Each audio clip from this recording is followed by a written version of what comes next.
Assalamualaikum warahmatullahi wabarakatuh. Ketemu lagi di OB, obrolan bola bersama saya Ripan Pradipta.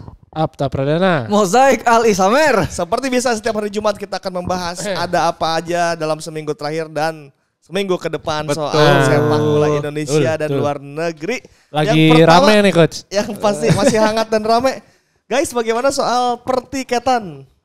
Mahal dan sold out tapi. Tapi banyak yang ini ya, banyak di cibir kali ya sama netizen karena di Twitter rame, bahkan salah satu basis supporter juga kasih statement kan, La Grande kan, ngomong soal harga tiket yang hampir 2 kali lipat naiknya. 2 kali lipat. Lebih makan. Ya kan? Seperti misalnya kita ketahui di match sebelumnya ya. Waktu lawan Vietnam nih di bulan Maret berarti ya. Iya, yang paling murahnya 100.000. 100.000 yang di atas. Yang di atas, ini yang di atas paling murahnya berarti jadi 250.000. Dari Cepek ke 250 naik 2 kali lipat lebih. Ya. Terus yang warna biru itu Garuda Eastern. Garuda West berarti. West itu di sebelah. Ini biasanya yang nyerong nih. Ya, yang nyerong, kategori 1 lah. Ya, kategori 1 biasanya nih. Ini yang sebelumnya 400.000 jadi 850.000. 2 kali lipat lebih juga. Kemudian yang di kuning itu yang VIP ya. VIP ya. Nah, ini VIP dari 750.000 naik ke 1.250. 1.250. Wow. Yang belakang gawang juga. Oh iya, belakang gawang itu dari 200.000 ke 550. 550. 500. Nah itu paling gede nih yang belakang gawang. Belakang gawang itu berarti Ultras sama LGI sama LGI sebelah sini sama Ultras ya, sebelah sini. Nah itu naiknya dari 200.000 ke 550. 2 kali lipat semuanya sebenarnya sih. 2 kali lipat. Kecuali yang VIP ya. VIP enggak? Ya enggak nyampe. Oh iya, enggak 2 kali lipat ya. Ya walaupun sebetulnya ini di ini ya, maksudnya bisa jadi lebih murah kalau misalkan kita beli tiket terusan. Oh 2 kali berarti Irak lawan Filipinanya dibanding beli 2 langsung gitu. Beli 2 langsung. Ini sebenarnya salah satu ini ya, maksudnya ini kan mainnya tanggal 6 dan 11 itu sebenarnya hari biasa ya. Ya, bukan weekday weekend gitu. Ya, weekday. Dan animonya gede banget tetap gitu. Ya karena prestasi timnasnya lagi bagus. Kalau dulu kan kayak aduh hari biasa lagi males gitu kan. Iya. Gitu. Kalau sekarang walaupun harga udah gila-gilaan, lumayan melambung. Weekdays sold out. Nah, ini fenomena kayak gini diwajarkan atau tidak sebetulnya? Nah, kalau misalnya gua ngelihatnya kalau misalkan dalam animo yang sangat tinggi ya, ini juga kan waktu itu harga tiket yang mahal ketika kita ketemu Argentina. Iya, Argentina tuh juga paling mahal berapa ya? Paling murah tuh 600 kalau nggak salah. 600.000 tuh yang paling atas. Yang paling atas. Itu 600.000 kan. Ya kan. Nah, sekarang pas waktu lawan Vietnam turun lagi tuh. Nah, sekarang baru naik lagi nih. Ya. Menurut gua kayaknya gara-gara melihat dari animo sih. Karena animonya tinggi, makanya akhirnya tiketnya dinaikin lagi. Ya. Ya seperti teori ekonomi aja, ada demand pasti harga akan naik. Karena supply-nya terbatas nih. Ya, kan lu gak bisa membesarkan stadion gitu kan.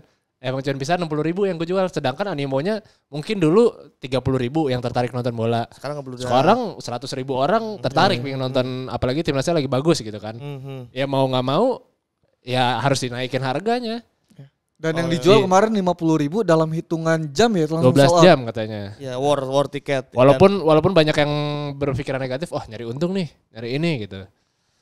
Ada juga mungkin tapi tapi ini sih jujur sih, maksudnya gue sebagai masyarakat proletariat ya, maksudnya agak berasa sih dengan harga tiket yang nambah ini kayak gitu, kayak pasti. Apalagi karena pikirannya kan ya gue mau nonton dari tanggal 6 sama 11 nih. Karena dua-duanya home kan. Itu menentukan kita untuk lolos ke babak ketiga kan. Kualifikasi. Dan apalagi banyak juga yang bilang kayak gimana yang dari luar kota nih. Kan belum tiket ke Jakartanya, nginepnya, makannya, tiket baliknya. Itu berapa lagi keluarnya gitu. Tapi ya lagi-lagi balik lagi. ada demand, harga bakal naik. Ya, tapi siapa Arya ya kan udah kasih penjelasan kan bahwa kenapa harga tiketnya naik. Kenapa? Karena kalau misalnya dia jelasin, gua kasih tahu singkatnya ya. Nanti kalau misalnya teman-teman mau lihat, cek langsung aja. Pokoknya gara-gara banyak hal-hal yang di luar inilah, maksudnya kayak tahu-tahu kemarin yang Piala Asia kan kita masuk ke semifinal. U23. Terus akhirnya iya kita extend lagi lebih lama, terus atau kita harus berjuang lagi di playoff di Paris, yang artinya beban cost-nya itu jadi nambah lagi tuh, ya kan. Dan mau nggak mau memang harus ada yang di inilah untuk pemasukan ke timnasnya juga. Oke, jadi salah Kayak satunya gitu. dari pos Ya, dari pertandingan 2 kualifikasi ini. Memang tidak dapat subsidi gitu kan pertanyaan-pertanyaannya. Ya, Kalau itu dapat nggak subsidi? dapat, tapi seberapa sih subsidi, kan lu dalam nih. Gue di luar. Ini udah Kenapa jadi makin gue ke dalam? Jadi memang ini menjadi dinamika baru karena ini seperti ada siklus waktu 2007 juga kita di Piala Asia. Membludak juga. Jadi Piala Asia yang di sini ya. Piala Asia yang di Jakarta ketika kita menang 2-1 lawan Bahrain, keinginan untuk menonton langsung ke stadion GBK saat itu juga membludak, permintaannya banyak. Kemudian terjadi lagi, abis itu sempat anyap tuh 2008, timnas tuh sempat di agak sepi tuh si penonton. Kemudian hype 2010. Lagi ketika Irfan Bahdim 2010 di Gonzales masuk ke AFF. Itu bahkan ada ini kan yang dibakar kan? Iya, karena di loket ya, karena saat itu penjualan masih offline. Jadi yang ngantri panjang banget lah. Ya, udah ngantri berjam-jam nggak dapat lagi. Iya, jadi agak ada dinamikanya terjadi lagi di sekarang, prestasi timnas lagi bagus lagi, permintaan untuk menonton ke stadion juga banyak lagi. Satu sisi ya positif karena berarti itu timnasnya pertanda timnas bagus tuh ketika mulai banyak orang-orang yang ke stadion lagi, banyak yang membicarakan lagi, itu tanda-tanda timnas bagus sih, positifnya itu. Ya negatifnya penonton-penonton yang ya kayak kita ini yang kena impact juga lah. Yang biasa beli segitu jadi harus 2 kali lipat dan harus war jadi lumayan lah effortnya lah gitu. Jadi kayak konser ya, kayak nonton konser jadinya. Ya apalagi waktunya kan maksudnya berdekatan tuh 6 dan 11 kan. Ya, maksudnya kayak gue pengen nonton dua-duanya nih. Tanggal tanggung lagi tuh 6-11 tuh tanggal gak punya duit sih sebenarnya. Lu sempet gak punya duit ya? Biasanya kan lu duitnya banyak terus soalnya. Gaji udah mulai agak tipis-tipis tuh. Masa sih keseripan Masa keseripan habis duitnya. Jadi gimana menurut Sobat Sporty pertikatan ini, kita tunggu di kolom komentar. Apalagi gue ngeliat kayak wajar sih, kayak semua orang nih emang nunggu banget momen timnas senior. Karena ketika misalkan di Piala Asia kemarin kita agak bermasalah dengan kedalaman squad kan. Iya, karena bukan agenda FIFA dan beberapa pemain itu agak susah dipanggil. Sekarang datang nih manusia. Sekarang datang semua nih. FIFA World Cup yang senior. Ya, jadi memang sangat ditunggu lah. Apalagi kan kalau misalkan ngeliat ini trennya ketika ngelawan Vietnam kemarin sangat baik ya. Dengan squad yang ada, apalagi ditambah banyak pemain naturalisasi yang baru nih yang bisa bermain. Betul. Jadi memang ini momen yang sangat ditunggu-tunggu sih menurut gue. Ya, pengen lihat Jai lagi, pengen lihat Urat Mangun lagi secara Paes main langsung kan? Nah iya kan juga ada tambahan pemain. 3 kemarin kan Martin Paes sudah mengambil sumpah. Oke. Tapi kan memang masih ada masalah di perpindahan federasi. Sekarang sudah. Jadi, update-nya belum ada update lagi ya. Oke. Tapi terakhir tuh udah masuk ke pengadilan olahraga kan. CAS kalau nggak salah. Kalau di Twitter ya, balik lagi nih gue searchnya dari Twitter nih, katanya diprediksi 3 pemain baru itu yang kemarin menyusul itu tuh udah bisa main. Itu tuh apa? Coba lihat sebelumnya. Nah, dan ini udah ada langsung squad list. Wah, baru banget ya, baru banget keluar ya. From the oven. Nah, ada berapa orang berarti yang dipanggil? 22. Ini 22. 22 orang nama pemain. Mari kita sebutkan satu-satu ya. Oke. Di penjaga gawang ada Adi Satrio dan Hernando Ari. Cuman 2 ya kiper ya. Cuman 2. Sepertinya. Ini kan berarti masih ada satu, biasanya kan tiga pemain nih. Ya. Ini apakah satu slot disiapkan untuk seseorang? Bernama Pak S. Pak S. Oke ya. Jadi mungkin ini buat satu slot lagi buat Pak S mungkin ya. Mungkin. Jadi Adi Satrio dan Hernando Ari. Adi Satrio dari PSIS Semarang, Hernando Ari dari Persebaya Surabaya. Di back Jordi Amat, Justin Hubner, Rizky Ridho, Muhammad Ferrari dan Jai Iddes. Nah ini cukup mengejutkan karena tidak ada sosok Elkan Bagot dan Wahyu Hulk. Wahyu Hulk juga nggak ada. Elkan Bagot nggak dipanggil deh. Elkan Bagot nggak dipanggil. Apakah? Efek-efek dari kemarin ya. Aduh. Jadi Elkan nggak ada ya. Ada Jay, ada Ferrari. Ini mengejutkan Ferrari. Ferrari yang mengejutkan. Karena di U23 kemarin di akhir-akhir Ferrari memang grafiknya nanjak banget. Iya. Rapih banget Ferrari main juga. Bahkan dia menggeser Komang. Jadi spotnya udah pasti di dia gitu kan. Komang jadi pengganti di tengah-tengah. Kalau Komang mungkin pertimbangannya masih Championship Series juga ya. Betul. Mungkin ya. Jadi waktunya tidak bisa mungkin bergabung dalam waktu dekat kan. Iya lagi sama klub lah. Jadi ini Ferrari, Jai Iddes, Rizky Ridho, Justin Hubner dan Jordi Amat. Nah di posisi sayap. Ini baru nih. Biasanya kan back, tengah, penyerang. Ini tiba-tiba ada sayap nih. Iya berarti mau pakai 3 back dan 3 back. Kanan bisa 3-4-3 bisa 3-5-2. Ya. Di kiri ada Pratama Arhan, Sain Patinama. Kemudian ada Nathan. Di sebelah kanannya ada Sandy Walsh, Yance Sayuri, Yakob Sayuri, Asnawi Mangkualam. Nah ini kayaknya kan Yance tuh selalu amsyong ya. Tiap dipanggil kayak cedera atau apa. Nah semoga ini Yance bisa ikutan. Jadi kita bisa melihat duet kembar Sayuri bersaudara. Sebetulnya kalau kita runut lagi, setiap Pianco fit dia pasti dipanggil sih. Iya ya. Oh, fit nggak selalu kan dipanggil, tapi kan selalu cedera atau apa ya, gitu. Artinya Sintayong punya ketertarikan terhadap Yancho Sayuri. Ya betul. Jadi kalau dipanggil dulu deh, kalau kita lihat kondisinya nggak fit udah baru pulang gitu. Karena berarti yang di sayap ini yang tersingkirkan adalah Edo ya. Edo betul. Edo tersingkir dari perebutan sayap. Sadil sebelum ini kan emang udah gak dipanggil kan? Iya. Iya dia waktu lawan Vietnam ya? Iya lawan Vietnam juga udah gak dipanggil. Yakob ini bisa di sebelah kanan belakang, bisa di depan juga kan. Ya, kalau Yakob memang serba bisa lah kalau dia oke. Di gelandang ada Tom Haye, Ricky Kambuaya, Ivar Jenner dan Marcelino Ferdinand. Yang hilang, Mark Locke hilang. Mark Locke hilang, betul. Siapa lagi hilang? Rahmat Irianto. Rahmat Irianto emang udah mungkin ini pertimbangan ini deh. Pertimbangan Championship Series deh. Rahmat Irianto tapi dari kemarin emang gak dipanggil kan? Mark Locke mungkin masih dipanggil. Untuk konsentrasi ya. Jadi ada 4 gelandang yang dipanggil Tom Haye. Kita ulangi lagi, Ricky Kambuaya, Ivar Jenner dan Marcelino Ferdinand. Di penyerang Dimas Derajat, Ragnar Uratmangun, Egy Maulana Fikri dan Rafael Struik. Nah, ini nama-nama yang hilang adalah Sananta, Hoki Caraka, Witan. Nah itu. Witan juga harusnya masuk gelandang gak ada kan? Iya benar, Witan gak ada padahal di U23 kemarin tampil prima menurut gua. Oh, mungkin karena masalah cedera juga. Oh, yang dijahit. Iya. Mungkin apakah masih masa rehabilitasi atau gimana? Sananta. Kalau Sananta memang kayaknya di tipe permainan STY ini ya.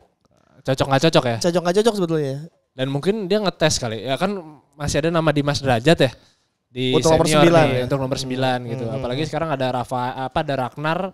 Iya. Sama Rafael juga kan yang bisa di posisi tengah gitu. Kalau Hoki mungkin memang harus struggling ya. Umurnya kan masih sangat muda ya. Iya. Maksudnya U20 dia sebenarnya dan udah dites dikasih kesempatan di Maret kemarin tuh waktu lawan Vietnam gitu kan. Udah dikasih tes, makanya di U23 pun nggak terlalu banyak jam mainnya kan dia. Udah harus mulai coba lagi ambil di liga sih Hoki. Harus mulai cari gol lagi, cari penampilan terbaiknya. Jadi itulah dia 22 nama berarti ya. Yang ini kan baru 22 nama. Nah, harusnya kan biasanya dipanggilnya kan 28, 26 ya, nanti direduksi itu ya. Reduksi lagi kan jadi 23. Berarti masih ada kemungkinan akan ngasih slot ke 3 pemain yang baru nih. Kayaknya ya. Yang Martin Paes, Calvin Verdong sama Jens Raven tadi. Kayaknya lagi ditunggu ya. Ya makanya kan Jens Raven penyerang, mungkin dikasih slot untuk setidaknya latihan dulu nih. Oh iya. Untuk latihan, untuk ini kan. Ya karena pemain Championship Series kan juga belum ada yang dipanggil toh.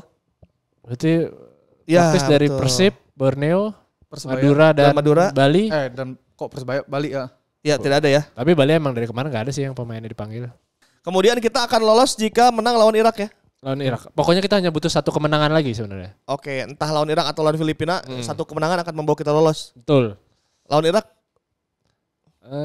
Irak gue udah baca-baca kemarin katanya masih rumor sih akan membawa, mereka kan udah lolos. Betul. Mereka udah dipastikan lolos kan. Jadi mereka akan mencoba lapis 2 ya. Enggak lapis 2 juga, mungkin mencoba beberapa pemain baru gitu. Katanya ada 5 pemain baru atau apa yang tapi pasti akan mempengaruhi skema permainan dan nyoba-nyoba sih. Maksudnya udah gak ada ruginya gue mau kalah mau menang. Mending gue kasih jam terbang nih pemain-pemain baru, kali aja ada yang bagus ada yang enggak kalau jadi pelatih Irak ya. Berarti kita bisa secepat-cepatnya memastikan kalau menang lawan Irak. Ya apalagi momennya di GBK kan mainnya. Ya gitu. Tapi jika tidak bisa menang lawan Irak, entah itu seri atau kalah lawan Irak, kita masih ada kesempatan lawan Filipina. Nah Filipina juga 8 naturalisasi baru. Nah itu gawat tuh. Pemain kita dari nganggap slow Filipina MLS, pemain dari Liga Jerman semua. Apalagi mereka proses naturalisasinya lebih gampang kan. Karena kan mereka bisa double kewarganegaraan. Nah itu yang jadi jangan memandang enteng juga gitu. Kalau bisa lawan Irak selesai di Irak aja. Kalau bisa selesai di Irak aja udah. Ya menurut gue sih fokusnya udah ke Irak sih, harus dihabisin di Irak tuh. Iya, jadi nggak usah kayak menggantungkan nih udah kita fokus ke kebiasaan timnas. Iya. Di akhir. Selalu menggantungkan. Di akhir. Apalagi sampai sebetulnya kan secara hitung-hitungan pun ya kemungkinan terburuknya kita kalah masih bisa nunggu Vietnam kan. Tapi itu kan kebiasaan yang sangat nggak usah lah kita lakukan dari zaman dulu. Apalagi Vietnam juga masih lawan Irak gitu kan. Betul. Jadi ya harus menang lah pokoknya lawan Irak. Oke, kemudian ada Sintayong bilang di konferensi pers persiapan baik. Ini kata Sintayong ya. Persiapan baik dan ada 2 pertandingan di Juni nanti kata dia. saya akan pesan kepada pemain untuk menang pada 2 pertandingan. Nah, Sintayong targetnya 2 kemenangan bahkan 6 poin. Nah, target Sintayong ini biasanya kejadian. Ya, kalau Sintayong udah bisa dipegang nih. Man of his word aja. Kita kan selalu ngomong semifinal. Lolos grup. Waktu di Vietnam kita akan bikin sejarah menang lagi setelah berapa tahun. Betul, benar. Semoga 2 pertandingan ini Sintayong dan teman-teman pemain timnas bisa menghasilkan sapu bersih. Ngomongin timnas sebelum lupa tadi ngomongin Vietnam juga. Kan kita ada gosip juga tuh soal Dirtek. Oh, ini pelatih Vietnam. Pelatih Vietnam. Oh, Philip Trosier. Iya, katanya kan digosipin juga untuk jadi Dirteknya timnas Indonesia. Ya, itu nanti kita tunggu update-nya ya. Kalaupun jadi ya mungkin dipakai untuk Dirtek bagus sih kayaknya gitu. Mungkin ya. Enggak tahu juga. Karena kemarin tuh banyak yang beredar ketemunya di Perancis kan waktu itu. Oh ya, waktu playoff Olimpiade. Ya, jadi ikut foto-foto. Jadi katanya ada kemungkinan karena emang sejauh ini kan setelah ditinggal Indra Syafri. Iya, tidak ada Dirtek. Emang kosong tidak ada kan? ya, tidak ada. Kemudian dari Indonesia ada update terbaru soal Championship Series. Wah, udah mulai. Nah, ini juga seru. Leg pertama sudah terjadi Bali United 1-1 dengan Persib Bandung. Ya. Kemudian Madura United unggul 1-0 melawan Borneo FC. Nanti tinggal ada leg kedua. Pokoknya jangan lupa saksikan babak semifinal BRI Liga 1 Championship Series leg kedua antara Persib Bandung melawan Bali United tanggal 18 Mei hari Sabtu dan Borneo melawan Madura United di tanggal 19 Mei hari Minggu. Dan pastiin kamu menonton tayangannya hanya di video karena sports terlengkap ada di video. Berarti sekarang Jumat, besok udah main tuh match Persib. Main lagi. Lusanya Borneo FC. Yang seru ada VAR. Ada VAR ini. Akhirnya walaupun sempat pernah kan dites kan. Kemarin kan wah sejarah VAR pertama kali. Udah pernah pertandingan apa Persis lawan apa kan, tapi yang youth. Yang youth ya benar. Ini kan untuk di kompetisi tertinggi di Indonesia baru pertama kali. Di match Persib berarti ya pertama kali. Persib lawan Bali. Ya, dan itu ada satu penalti. Melalui VAR. Oh iya. David Silva set terus dicek VAR ke si wasit ngelihat si layarnya langsung penalti. Oke. Terus yang kedua lu ada gagal lagi penalti ya. Iya, ketahan. Si David Silva ketahan sama teman senegaranya juga sih. Terus kemudian ada yang Jefferson si nyikut terus dicek sama VAR, ngeliat lagi ke si kameranya ternyata nggak ada action apa-apa. Oke. Terus jadi lumayan kepake berarti ya VAR kemarin ya? Ya lumayan ada. Jadi kita juga nunggu-nunggu nih pengen ngeliat si tayangan ulang VAR-nya. Terus gol Jajang Mulyana sempat dicek dulu. Gol Jajang Mulyana, gol si Jefferson kan. Oh yang asisnya Jajang. Iya, Jajang diduga offside. Ternyata pas dilihat pergerakan, Jajang lolos dari perangkat offside gitu. Sempat dicek. Sebenarnya yang paling penting tuh offside gitu tuh kalau buat Liga Indonesia sebenarnya ya kan. Iya. Kayak ini tuh kalau offside-nya bisa lolos dan berhasil, itu tuh akan membuat tim nasional tuh pede benar. Buat main lewat ke belakang ke tengah gitu, nggak ke pinggir terus. Nusuk gitu ya. Kan selama ini kan kita tahu mau lewat tengah kan di offsetin mulu kan. Iya. Nah, kalau ada ini jadi. Padahal lari masih jauh udah offside udah gitu. Yang penting sebenarnya offside gitu sih. Itu penting benar. Buat yang berantem. Benar-benar. Nah, ini ngomong berantem, gue ngeliat kayak di 2 pertandingan ini ya karena ada VAR, jadi kayak gestur pemain biasanya kan kayak nyamperin wasit untuk protes segala macam. Nah itu tuh cenderung berkurang. Jadi kayak ya udah kayak wasit dengan keputusannya ya udah karena lebih clear kan. Ya. Cukup ada dengan sebelum-sebelumnya lah. Cukup terawasi lah sekarang pemain-pemain yang kalau nggak ada bola iseng-iseng juga udah mulai kelihatan kalau VAR, jadi bisa dicek langsung di calling lah sama wasit VAR-nya. Jadi itu ada sejarah baru di sepak bola Indonesia, semoga VAR ini bisa membantu lah. Iya. Tuh. Emang nggak akan membantu banyak banget sih, cuman gue baca-baca di itu emang netizen tuh nggak pernah puas ya. Iyalah. Kayak ngeliat kan kalau baru mulai pertandingan kan ada ruang VAR dulu disorot kan. Ada aja yang ngatain kayak ini mah nonton CCTV aja. Ini mah nobar aja. Anjir emang gak pernah puas ya. Pelan-pelan. Yang penting baru ada gitu. Yang jelas ada sedikit impact lah ya. Emang kalau itu kan emang kita sumber daya semuanya juga kan. Sumber daya pengadil di lapangannya juga, sumber daya pemainnya juga, sumber daya kamera, infrastruktur. Iya kan pasti step by step lah. Tapi yang jelas memperbaiki sedikit demi sedikit itu sih. Itu poinnya, ada progres lah, progres. Di pertandingan Madura Borneo juga ada VAR ya? Ada VAR. Ada kejadian juga. VAR, kan? ya. Di yang babak pertama kan sempat Torik kan wasitnya. Iya, Torik. Iya kan dicek ini penalti atau enggak. Terus pas dicek Torik nunggu aba-aba kan dari ruang VAR-nya. Terus ternyata enggak perlu cek VAR karena emang enggak. Jadi akhirnya langsung kayak abis lumayan lama. Iya benar. Jadi cukup inilah. Jadi kita juga bisa ikut dalam tanda kutip mengadili lewat siaran TV televisi. Nah ini nggak offset nih, ini nggak offset nih, ini pelanggaran nih gitu. Jadi tapi yang mengejutkan lagi-lagi Borneo kalah ya. Ya itu cukup mengejutkan di Madura ya. Ya. Madura juga bermain sangat baik malam itu. Padahal pelatihnya nggak ada. Iya lagi. Itu cukup mengejutkan juga. H-1 sebelum pertandingan tiba-tiba pelatihnya tidak meneruskan kontrak ya. Karena urusan keluarga. Iya, alasan klasik, alasan klasik kalau dari ininya apa? Oke. Karena alasan pribadi harus balik ke kampung halaman. Oh, jadi Madura tanpa pelatih sebetulnya. Tanpa pelatih sebenarnya. Nah, leg 2 ini akan bermain di Batakan. Di Borneo ya. Ya, di Borneo di Balikpapan ya. Ya. Kemudian Bandung akan bermain di Jalak Harupat, akan menentukan siapa yang main di babak final nanti. Untuk peraturannya sendiri tidak ada gol tandang. Oke. Jadi kalau misalnya Persib Bandung melawan Bali United skornya 0-0, tidak langsung Persib Bandung yang lolos karena mencetak gol di Bali, cuman lanjutkan ke perpanjangan waktu gitu. Perpanjangan waktu masih belum, ada penalti. Begitupun di nanti di Batakan misalnya Borneo nyetak gol 1-1 atau nyetak gol 1-2 misalnya, pokoknya nggak ada gol tandang aja. Ya. Siapa yang mencetak gol lebih banyak dia yang bakal lolos Liga Champions ya. Liga Champions juga ngeliatnya ke Liga Indonesia. Kan Liga Indonesia duluan, AFF duluan gitu tuh. Jadi kita tuh kiblat Indonesia. Selamat bertanding untuk 4 tim. Ini masih kebuka semua ya peluangnya ya. Maksudnya belum ada yang udah jelas banget nih udah. Belum ada. Lolos.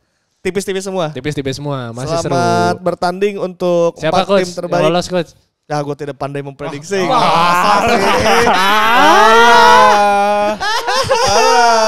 Apa kan nih lagi momennya. Kan tes saya, lu Jake. Kalau gue sih ngelihat kalau misalnya dari main kemarin ya kayaknya Persib sama Madura sih kemungkinan. Persib sama Madura. Kalau ngeliat Madura mainnya kemarin ya, dan Persib kan keunggulan tuan rumah nih. Ya, betul. Gue Persib Borneo sih. Persib Borneo. Masih percaya diri dengan Borneo? Percaya, di Batakan bisa unggul kayaknya. Walaupun kemarin Pluim sempat cedera lagi kan. Nah itu tuh. Main bentar doang tuh cedera lagi langsung. Iya, di match-match krusial justru cedera-cedera agak gawat. Soalnya terakhir setelah mereka udah dipastikan lolos, langsung ngerem banget kan Borneo. Iya, langsung kayak nahan, kalah. Nahan pemain buat pemainnya biar gak capek. Dan itu banyak pemain Borneo juga yang gak fit tuh kayaknya. Kayak Fajar kan juga baru balik terus ketarik gitu-gitu. Iya. Nah, jadi kayaknya chemistry-nya hilang tuh. Main enaknya tuh. Berarti Madura lo? Pengennya sih Borneo, tapi kayaknya kalau ngeliat kemarin Madura sih. Madura lawan Bali deh, beda gue. Oke, jadi 4 tim terbaik akan menentukan 2 tempat di final. Di final nanti juga akan 2 leg. 2 leg juga. Finalnya 2 leg home and away. Dan saksikan semuanya ada di video. Jangan pakai streaming ilegal lah. Gitu. Gak usah bagi link kan? Gak usah lah. Linknya langsung video aja udah. Langsung di video karena itu sport terbaik hanya ada di video. Bisa. Sport terlengkap ada di video. Ya, seru nih berarti ya. Minggu ada IPL juga. Oh iya. Penentuan. Pokoknya terakhir Arsenal City. Apakah Arsenal akan bisa menjadi juara, mematahkan ini ya, atau City akan menang lawan West Ham dan tetap menjadi juara, bertahan. Nah, ini Liga Inggris udah dikit lagi. Liga Inggris gimana? City apa Arsenal? City sih kayaknya udah nggak terkalahkan. West Ham bisa di kandang nih ya. West Ham juga ancur-ancuran. Iya sih. Gue sih berharapnya Arsenal ya, maksudnya biar kayak trennya City tuh ada kepotong dulu gitu. Berarti itu harus City kalah di kandang kan, match terakhir. Iya, walaupun susah ya kayaknya. Gue sih mending City yang menang. Iya kayaknya City sebagai fans Spurs ya. Iya kalau gue mendingan City yang menang. Setelah itu week depannya akan ada. Week depan banyak lagi juga. FA Cup final. Europa League tuh. Europa League. Ada Champions. Enggak, Conference. 2 Juni. Oh Champions. Conference League. Banyak berarti City bisa road to 2 gelar nih ya. Bisa sama FA. Kalau hari besok minggu itu menang, kemudian minggu depannya menang lawan Manchester United, mereka 2 gelar. Tapi kata Ten Hag enggak. Selamat, silakan datang ke Wembley, kita akan memenangkan pertandingan. Ten Hag kan udah ini speech di depan. Udah berjanji. Para pemain Anthony udah pasang muka garang lagi. Itu tuh muka Ancelotti tuh, alis-alis Ancelotti gitu. Itu lucu lagi. Oke, kalau begitu selamat menikmati akhir pekan semua sobat sporty, selamat menikmati pertandingan-pertandingan yang di ujung-ujung musim ini pasti sangat seru. Pokoknya kita enjoy aja apapun yang terjadi. Yang mau nonton timnas dan sedang mencari tiket, selamat mencari tiket lagi. Oke, kalau begitu Ripan Pradipta pamit. Apta Pradana pamit. Mozart Alexander pamit. Sampai jumpa di OB edisi selanjutnya. Assalamualaikum warahmatullahi wabarakatuh. Dadah.